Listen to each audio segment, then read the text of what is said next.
current geopolitical challenges. That's the topic of today's debate.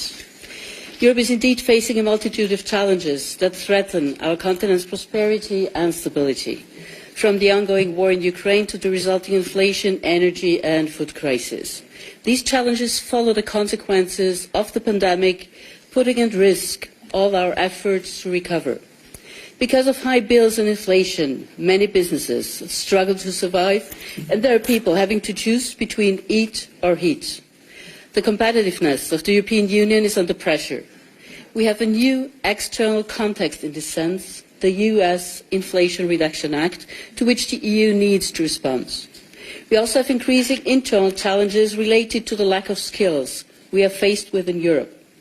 During the European Year of Skills, we must take the opportunity to focus on tackling lack of skills and skills mismatches that harm innovation and thus the future prosperity of Europe.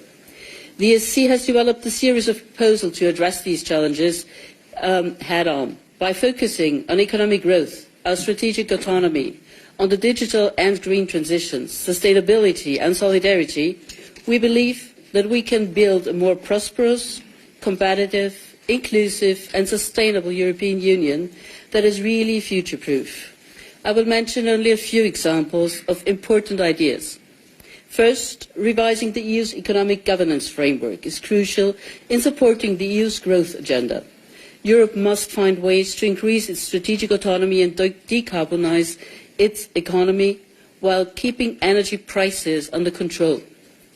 Additionally, the ESC has called for the full implementation of the national recovery and resilience plans and supported the inclusion of Free Power EU chapters in them as a way to speed up the EU's strategic autonomy in the energy transition. The green and digital transitions are now more necessary than ever, but we must ensure that the private sector is well equipped for the new reality and that nobody is left behind. Last, but definitely not least, I am convinced that organised civil society has a critical role to play in improving EU policies and their effectiveness when they are implemented. Citizens want to have a bigger say in the European Union. The Conference on the Future of Europe has shown this. The ESC fully supports this and is glad to put its 6 years of experience in liaising between the European institutions and the organisations of civil society across the European Union at the disposal of EU institutions. We can also build further on the long history of cooperation between the ESC and the European Parliament. We are convinced to strengthen our institutional ties by establishing a list of common priorities for reinforced cooperation as foreseen in our cooperation agreements. This will ensure that we work more efficiently together towards the same goals. We also propose to work together and have joint activities in view of the 2024 European elections, with a view to achieve the highest possible turnout rate at the 2024 elections and thus strengthening Europe's democratic basis. This is a make or break moment, and only through coordinated efforts can we successfully tackle the challenges facing Europe and build a more prosperous, inclusive and sustainable future. President Metsola, the floor is yours. Thank you. Thank you.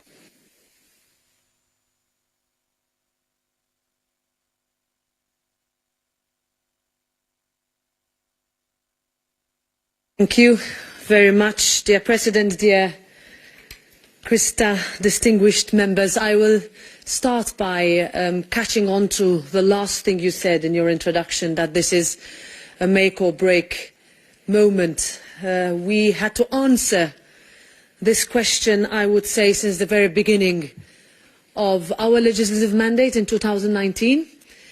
We had to answer to those challenges during the pandemic. We had to answer to those moments at the beginning of the Russian invasion into Ukraine 11 months ago. And we need to continue to answer that at the beginning of this year, 2023, as we work not only on reform, immediate, medium term, longer term, but also on the fact that we need to convince every day that Europe matters, that voting in European elections matters, and choosing your representatives and what is the emergence of that matters. In Ukraine, the brutal fighting and killing still goes on since Russia launched its illegal invasion of sovereign Ukraine. Last week, we learned with sadness of the death in a helicopter crash of Ukraine's Interior Minister, his First Deputy and the Ministry State Secretary, along with 13 other victims. As European nations prepare to send more tanks to Ukraine to help it liberate more territory from Russia, these days in the Donbass, bone-chilling explosions are constant and relentless. And relentlessly, Ukraine is fighting for democracy, freedom and justice, and fighting for us too. European Union members have rallied together like never before to provide Ukraine with financial aid, humanitarian aid, macro financial assistance and military assistance. We have adopted 9 hard-hitting packages of targeted sanctions against Putin and those responsible for these horrors. We have granted Moldova and Ukraine EU candidate status. And we at the European Parliament are supporting calls for the establishment of an ad hoc international tribunal to hold state sponsors of terrorism accountable for war crimes and for the crime of aggression. Also, to give the people of Ukraine hope, the European Parliament launched the Generators of Hope campaign.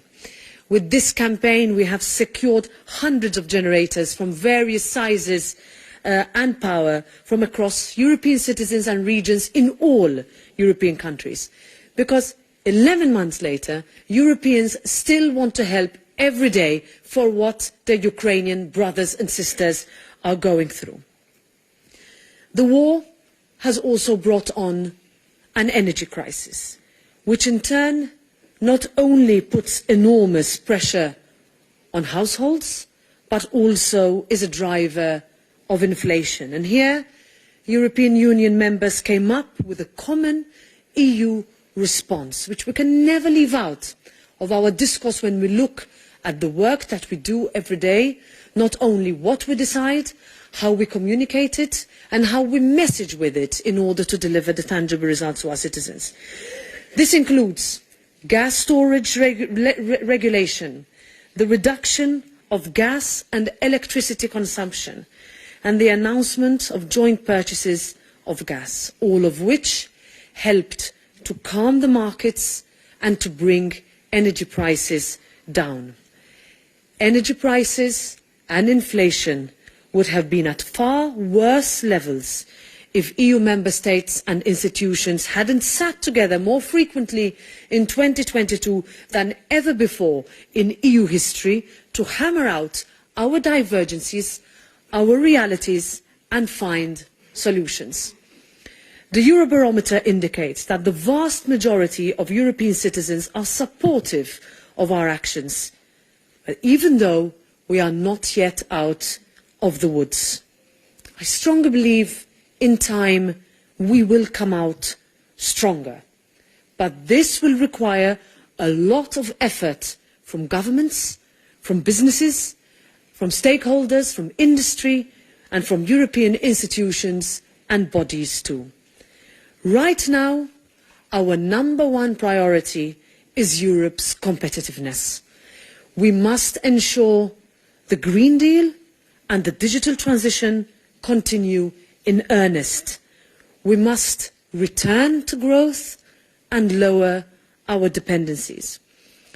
The Next Generation EU and the Recovery and Resilience Facility will help both households and industries recover from what is essentially drastic economic turmoil. What we can also say is that there is still money left in the Next Generation EU. Existing funds which are available. We need to say this and we need to see how they can and where they can be used. The Parliament has done its part. We were swift in adopting a position on RePower EU. which allows Member States to tap in deeper into next generation EU funds, as long as these funds are invested in renewable energy that will in turn ease the energy transition while at the same time pushing growth. The truth is that Europe has leverage in abundance, but we have to get smarter at using it. Together, EU member states form the world's largest single market. The foundations of our economy are strong, but what we need now is to use our macroeconomic power as an asset. European Economic and Social Committee stakeholders are at the forefront of implementing national recovery and resilience plans. The success and effectiveness of our recovery plan depends on them, on us, on you.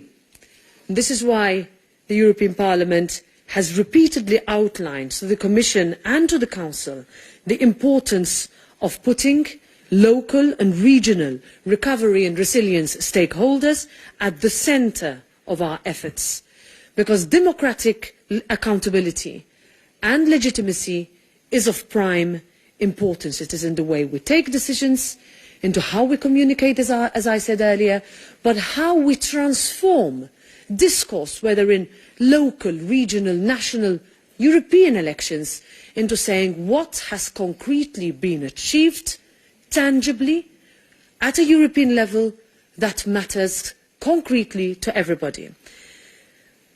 If we look back, the war has changed everything, even the way that European institutions and bodies operate with one another. So going forward, I think it is imperative that Europeans, in whichever fora we work in, stick together, and that all our governing bodies at all levels work together in a healthy, cooperative spirit. Social and territorial dialogue with social partners and civil society has always been a cornerstone of how our Union operates, because European institutions, when we look at how, for example, I will speak specifically about the European Parliament and the European Economic and Social Committee, how our relationship since 1957 has evolved dramatically. It has evolved, and also in our conversations between myself and your President, is how our constructive and consultative partnership is outlined not only in precision in the treaties, but also in terms of your legislative recommendations on the green and digital transitions, which were particularly appreciated by members of the European Parliament when it came to fixing together the final outcome of the trialogues at the end of last year, and will continue to dominate our work in the beginning of this year's mandate, during the current Swedish presidency and the incoming Swedish and Belgian presidencies.